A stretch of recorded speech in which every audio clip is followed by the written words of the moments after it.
In the early months of 1453, the city of Constantinople stood as the last bastion of the Byzantine Empire, a shadow of its former glory, but a symbol of resilience and faith stretching back over a millennium.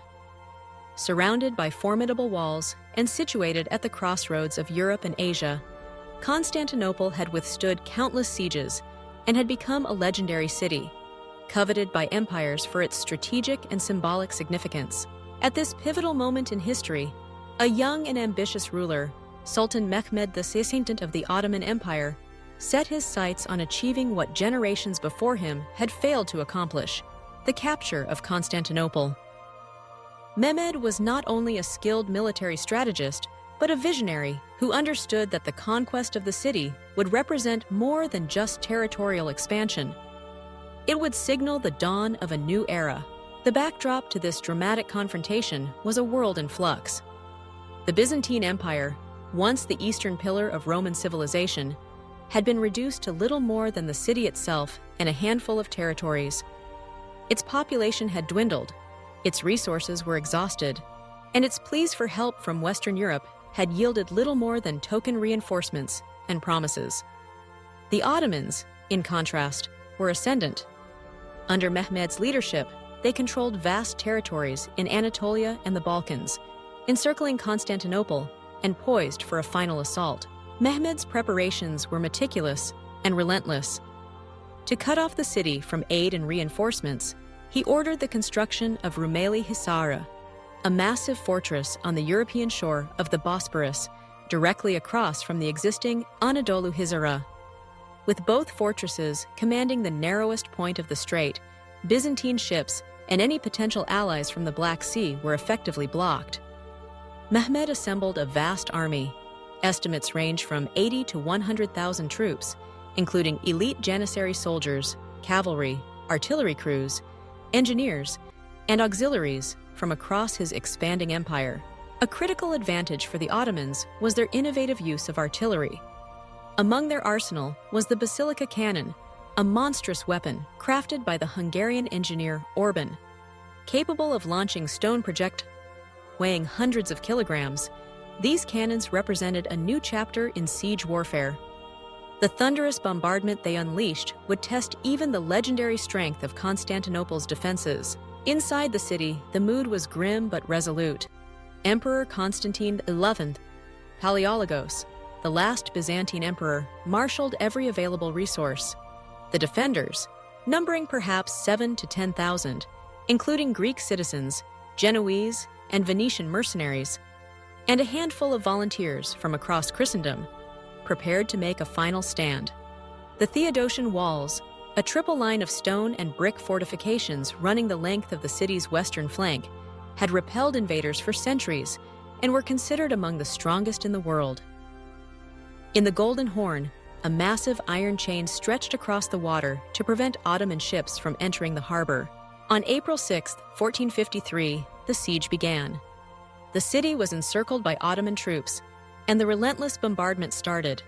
Day and night, the sound of cannon fire echoed through the streets as huge stones battered the ancient walls.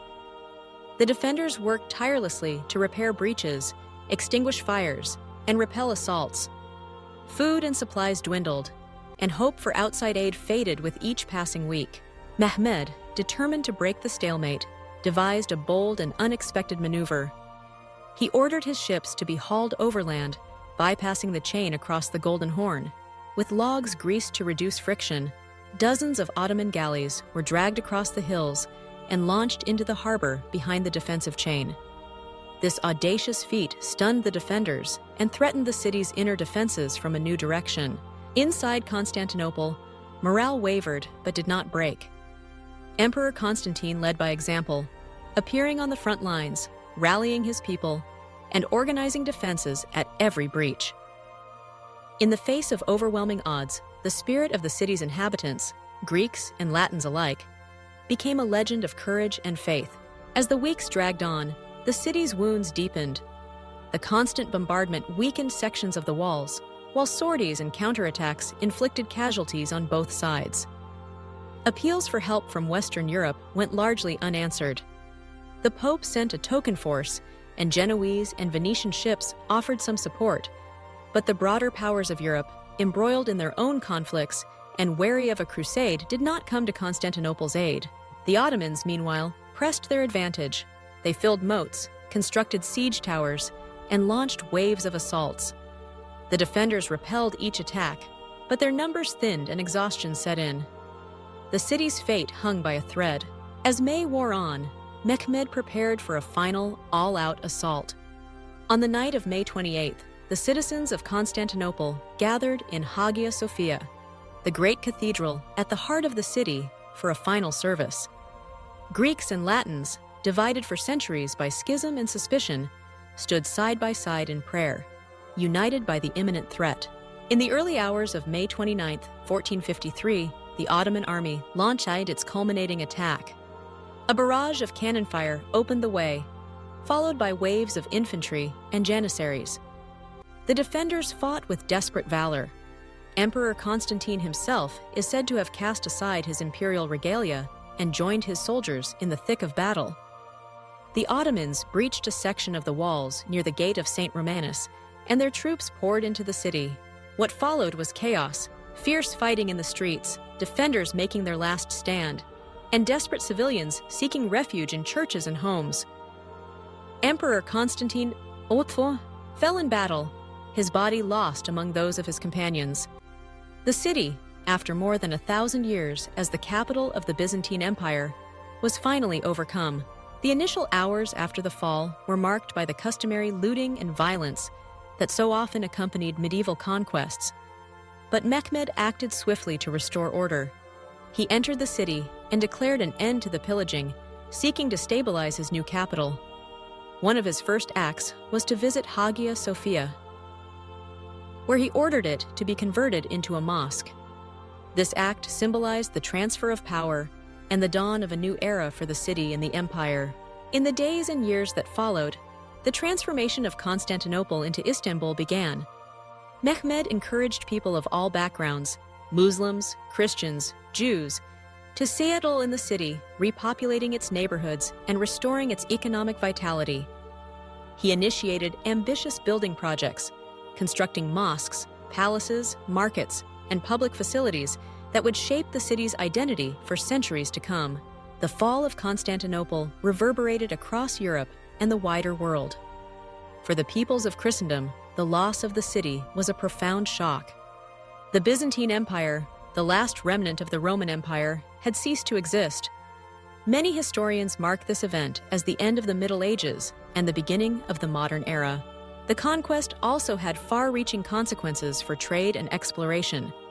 With Ottoman control of the Bosporus and the trade routes to Asia, European powers sought new paths to the riches of the East. This quest for alternative routes would soon lead to the Age of Exploration, as navigators like Christopher Columbus and Vasco da Gama set out on voyages that would reshape the world. Mehmed II, now called Mehmed the Conqueror, emerged as one of history's most renowned rulers. His victory at Constantinople solidified the Ottoman Empire as a dominant power in both Europe and Asia.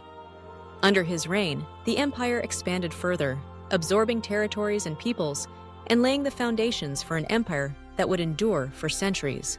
But the legacy of the conquest was not only one of military triumph.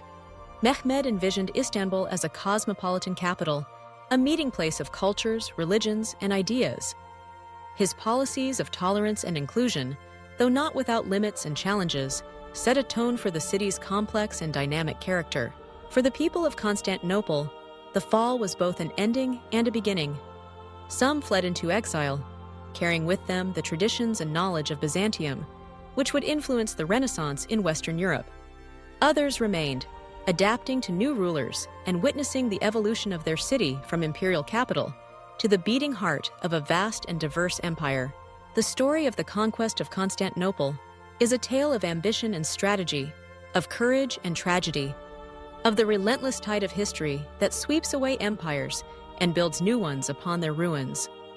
It is a story that reminds us of the fragility of greatness and the enduring power of vision, qualities embodied in both the defenders of the city and the conqueror who made it his own. Centuries later, the echoes of that fateful day in 1453 still resonate, shaping the identity of Istanbul and reminding the world of the extraordinary events that unfolded at the crossroads of continents and civilizations. The conquest of Constantinople stands as a defining moment, not only in the history of empires, but in the story of humanity itself, a testament to the enduring struggle for power, faith, and the future.